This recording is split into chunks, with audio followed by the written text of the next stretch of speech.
श्राद्ध पक्ष में जो भी ये दो चीजों का पितरों को भोग लगाते हैं, उनके पितृ 7 घर दूर से भाग जाते हैं। जी हां, बिल्कुल ध्यान से सुनिएगा आप लोग। श्राद्ध पक्ष में कभी भी ये दो चीजों का भोग नहीं लगाना चाहिए। हमें ये ज्ञान होना चाहिए कि हम अपने घर में यदि ब्राह्मण को बुलाए हैं तो ब्राह्मण को क्या भोग लगाना चाहिए, पितरों को क्या भोग लगाना चाहिए। दो चीजें कभी भी पितरों को भोग ना लगाएं। वो कौन सी चीजें हैं दो जो पितरों को भोग नहीं लगाना चाहिए? कहते हैं ये अग्नि पुराण के अंतर्गत आया है। अग्नि पुराण में स्पष्ट बताया गया है, गरुड़ पुराण में स्पष्ट वर्णन आता है, और मनु स्मृति में भी आप ध्यान से पढ़ोगे तो वहां भी आपको ये उल्लेख मिलेगा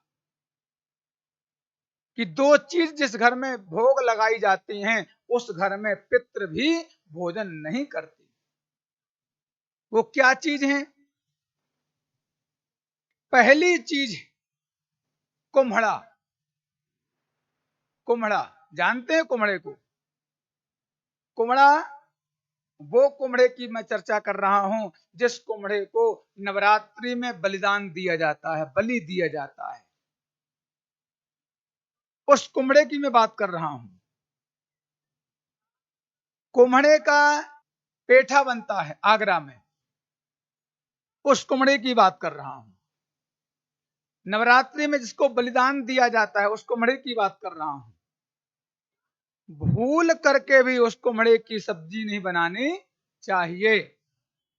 यदि आप उस कुम्हड़े की सब्जी बना लोगे तो आपके पितृ 7 घर दूर से भाग जाएंगे, आपके प्रसाद को ग्रहण नहीं करेंगे। इसलिए कुम्हड़े की सब्जी कभी बनाना नहीं चाहिए।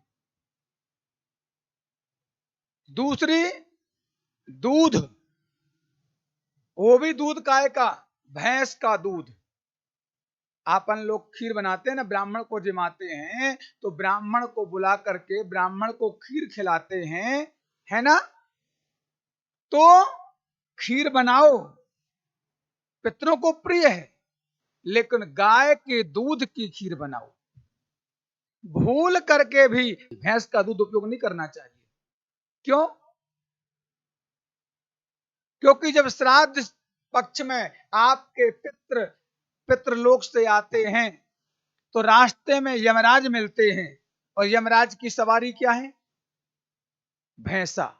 आप सब जानते हैं यमराज की सवारी भैंसा है, और यमराज कहते हैं पितृदेव महाराज आप जा रहे हैं, जाइए और अपने अपने घरों से आप चावल ग्रहण कीजिए, पिंड ग्रहण कीजिए, लेकिन इतना ध्यान रखना कि आप भैंस के दूध का सेवन मत करना। यदि भैंस के दूध का यदि आप सेवन करोगे तो मैं तुम्हें दंड देने का अधिकारी रहूंगा। तो यदि आप लोग भैंस के दूध का खीर बनाओगे, ब्राह्मण को खिलाओगे, गाय को खिलाओगे, कुत्ते को खिलाओगे, पक्षी को खिलाओगे, तो बहुत बड़ा अनर्थ हो जाएगा। आपके पितृ कदापि उस घर का प्रसाद ग्रहण नहीं करेंगे, भोग ग्रहण नहीं करेंगे। इसलिए दो चीजों का भोग भूल के नहीं लगाना चाहिए।